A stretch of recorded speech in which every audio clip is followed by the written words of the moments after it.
Il-budget tas-sena d-dieħla ġab reazzjonijiet imħalta mingħand l-imsieħba soċjali fosthom ir-rappreżentanti tal-ħaddiema li b'mod ġenerali iddeskrivewh b'mod pożittiv. Il-miżuri l-aktar imsemmija mill-unions kienu twessieħ ta' tax bans, l-investiment fis-settur tas-saħħa u iż-żidiet fiċ-Children's Allowance. Ma' TVM News is-Segretarju Ġenerali tal-General Workers Union Joseph Buġejja qal li dan huwa budget b'viżjoni li jippromovi x-xogħol u s-soċjal. Għal li l-pajis anke kumparat ma' pajjiżi oħra tal-Unjoni Ewropea qed jesperjenza tkabbir ekonomiku li b'dan il-budget qal li se jkompli jitqassam għand in-nies. Semma ċifra ta' 550 miljun euro li qal se jibqgħu fil-bwiet tan-nies. Qal li dan qed isir b'mod sostenibbli u bi pjan għall-futur. Il-kap eżekuttiv tal-UHM Voice of the Workers Joseph Vella qal li l-gvern baqa' jwebbes rasu u ma neħħiex it-taxxa minn fuq il-kola. Semma tnaqqis fit-taxxa tal-income tax, però qal li jinsab imħasseb minħabba li fil-faxxa ta' bejn dawk fuq il-paga minima u dawk fuq il-paga medja hemm eluf kbar ta' ħaddiema li dejjem qal mhux qed iwasslu sal-aħħar tax-xahar. Qal li l-miżura li persuni li twildu wara 1976 irdu jħallsu sena żejda f'kontribuzzjonijiet saret bla diskussjoni mal-imsieħba soċjali.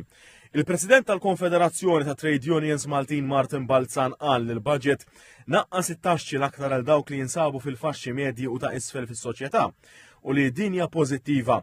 Qal li l-budget jiswa 10 biljun euro wieħed minnhom dejn iżda saħaq li l-pajjiż xorta waħda għadu fil-parametri tal-Unjoni Ewropea. Semma l-140 miljun euro investiment fis-settur tas-saħħa flimkien ma' investiment sabiex anke titnaqqas l-isra stennija tal-operazzjonijiet. Qal li l-budget jidher li qed jipprova jindirizza problemi ta' infrastruttura kemm fis-settur tas-saħħa kif ukoll madwar il-pajjiż. Il-President tal-Forum Unions Maltin Marco Bonici tkellem b'mod pożittiv dwar it-twessieħ ta' tax bans u iż-żieda fiċ-Children's Allowance, kif ukoll il-miżura dwar il-pensjonijiet privati li qal hija importanti ħafna. Min-naħa l-oħra qal li jinsab iddiżappuntat minħabba li ma ddaħħlitx il-miżura biex sick leave ta' impjegat ikun jista' jintuża meta it-tfal jew qraba ikunu morda. Joseph Borch mill-Kumitat Reġjonali ta' Għawdex qal li ċentru akwatiku sportiv huwa lest u se jibda jintuża tal-waqt u tkellem dwar l-investiment ta' 18 miljun euro illi qal intefqu fuq skejjel u faċilitajiet edukattivi f'Għawdex. Faħħar il-pjattaforma Invest Gozo li qal qed persuni jinvestu f'Għawdex u għalhekk ikabru l-ekonomija tal-Gżira.